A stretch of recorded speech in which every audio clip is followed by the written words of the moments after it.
Welcome, students, in our new lesson Cell Structure and Microorganisms, Part 1. Students, you see a large variety of animals and plants in your surroundings. They all are of various shapes and sizes and also look different to each other. आपल्याला परिसरात विविध प्रकारचे प्राणी व वनस्पती पाहायला मिळतात. हे सर्व जीव हे विविध आकाराचे व एकमेकांपासून भिन्न असतात. But one thing is common in all of them. They all are made up of a small unit of life, that is cell. हे सर्व सजीव जरी आकाराने दिसण्यात भिन्न असले तरी हे सर्व सजीव पेशींचे बनलेले असतात. So let's revise the definition of a cell. Cell is the basic structural and functional unit of all organisms. सर्व सजीवांचा रचनात्मक व कार्यात्मक आणि मूलभूत घटक म्हणजे पेशी होय. The body of all living organisms is made up of minute component called cell. The number of cells are different and specific for every living organism. पेशींची संख्या ही प्रत्येक सजीवात निरनिराळी असते. Children, we see the structural organization of a book in the above flow chart. पुस्तकाची रचना आपल्याला अशा प्रकारे पाहायला मिळते. म्हणजे जेव्हा एखादे पुस्तक तयार होत असते ते पुस्तक तयार करत असताना त्यामध्ये काही चॅप्टर्स असतात. चॅप्टर्स हे पॅरेग्राफने बनलेले असतात. पॅरेग्राफ हा सेंटेन्सचा बनलेला असतो आणि सेंटेन्सेस हे वर्ड्सचे बनलेले असतात. वर्ड्स लेटर्सचे बनलेले असतात. म्हणजे सर्वात लहान घटक कोणता तर लेटर्स. लेटर्सपासून वर्ड्स, मग सेंटेन्सेस, पॅरेग्राफ, चॅप्टर्स आणि बुक अशा प्रकारे आपल्याला या पुस्तकाची रचना पाहायला मिळते. आणि याचप्रमाणे सजीवांची देखील संघटन पातळी असते. There are organizational levels in living organisms. These are cell, tissue, organ system, body, living things. म्हणजेच प्रत्येक सजीवामध्ये सर्वात जो लहान घटक आहे म्हणजेच मूलभूत घटक जो आहे तो सेल म्हणजे पेशी आहे. अनेक सेल्स मिळून टिश्यू, अनेक टिश्यूजचा ऑर्गन, अनेक ऑर्गन्सपासून ऑर्गन सिस्टीम आणि या ऑर्गन सिस्टीमपासून बॉडी तयार होते. आणि या ज्या वेगवेगळ्या बॉडीज असतात these are the living things. Cells form the basis of the structure and the function of all living organisms. It is only with the help of cells that living organisms carry out all their different life processes. सर्व सजीवांची रचना व कार्ये ही पेशींच्या म्हणजेच सेलच्या पातळीवर होत असतात. पेशींच्या आधारेच या सजीवांच्या जीवनक्रिया या घडून येत असतात.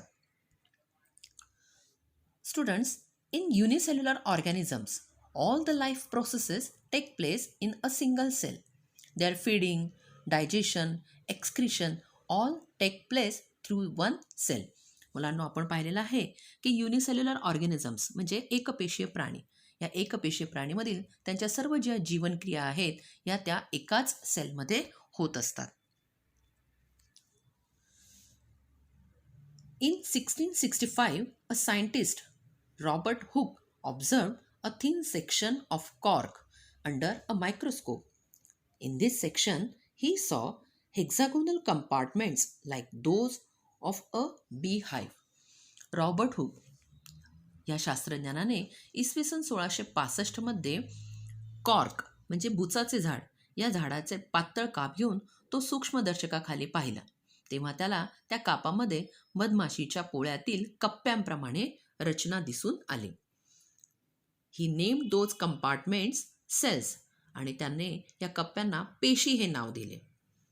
दिस term is derived from the Latin word cella which means small room.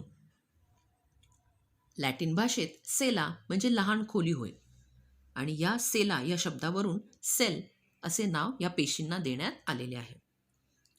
In 1838, the two scientists M. J. Schleiden and Theodor Schwann formulated a theory about cellular structure which stated all the living organisms are made up of cells and the cell is the fundamental component of living organisms.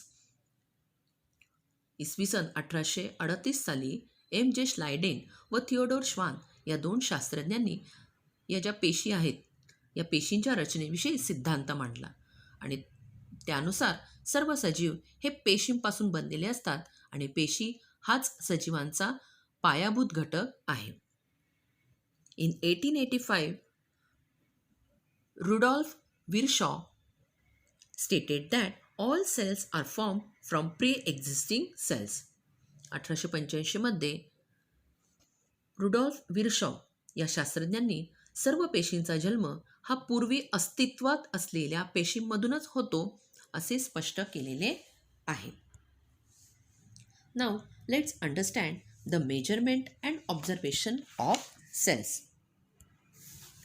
Students, in 1673, Anton van Leeuwenhoek assembled various lenses to construct a microscope. He was the first to observe live bacterial and protozoan cells under the microscope.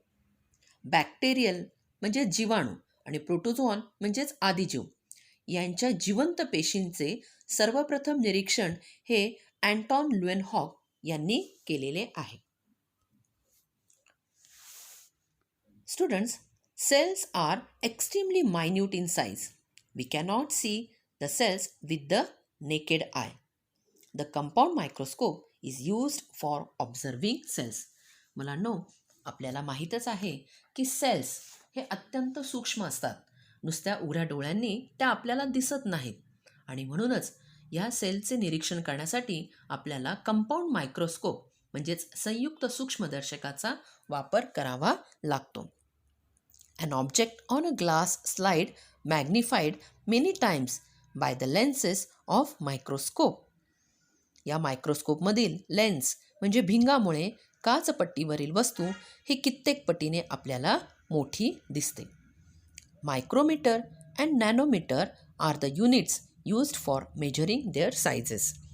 हे सूक्ष्मजीव इतके सूक्ष्म असतात की त्यामुळे आपल्याला त्याचे मोजमाप हे मायक्रोमीटर आणि नॅनोमीटर या एककांचा वापर करून करावा लागतो. Students, let's try an activity. Take a piece or segment of onion. या ठिकाणी आपण एक कांद्याचा तुकडा घेतलेला आहे.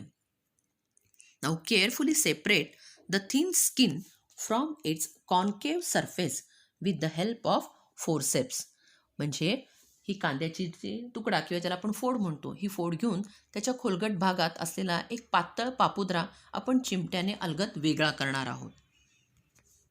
Now place the membrane or the skin in few drops of water. आता हा जो पापुद्रा आहे तो आपण थोड्याशा पाण्यामध्ये ठेवलेला आहे. Then put it into the dilute solution of iodine or eosin. आता हा पापुद्रा आपण पुन्हा एकदा आयोडीनच्या द्रावणामध्ये ठेवणार आहोत. Now place the skin on a glass slide. आता हा पापुद्रा आपण ग्लास स्लाइडवर ठेवलेला आहे. Take care that membrane that means skin does not get folded while placing on slide. जेव्हा आपण हा ग्लास स्लाइडवर ठेवणार आहोत तेव्हा त्या पापुद्र्यास घडी पडणार नाही याची काळजी आपण घेणार आहोत.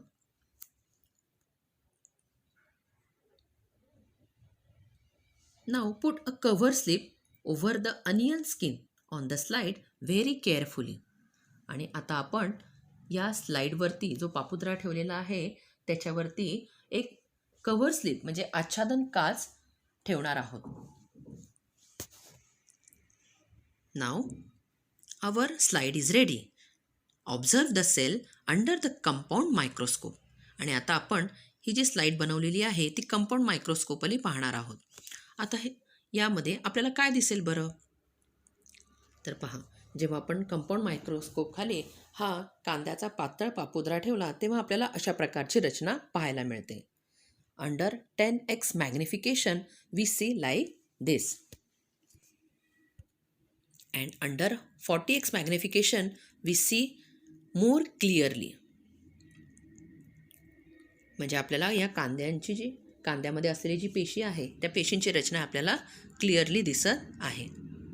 Now you can see all the cells of onion, some dark dots.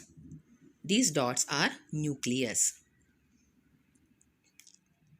So students, I think you have learned about some information about cell and microscope.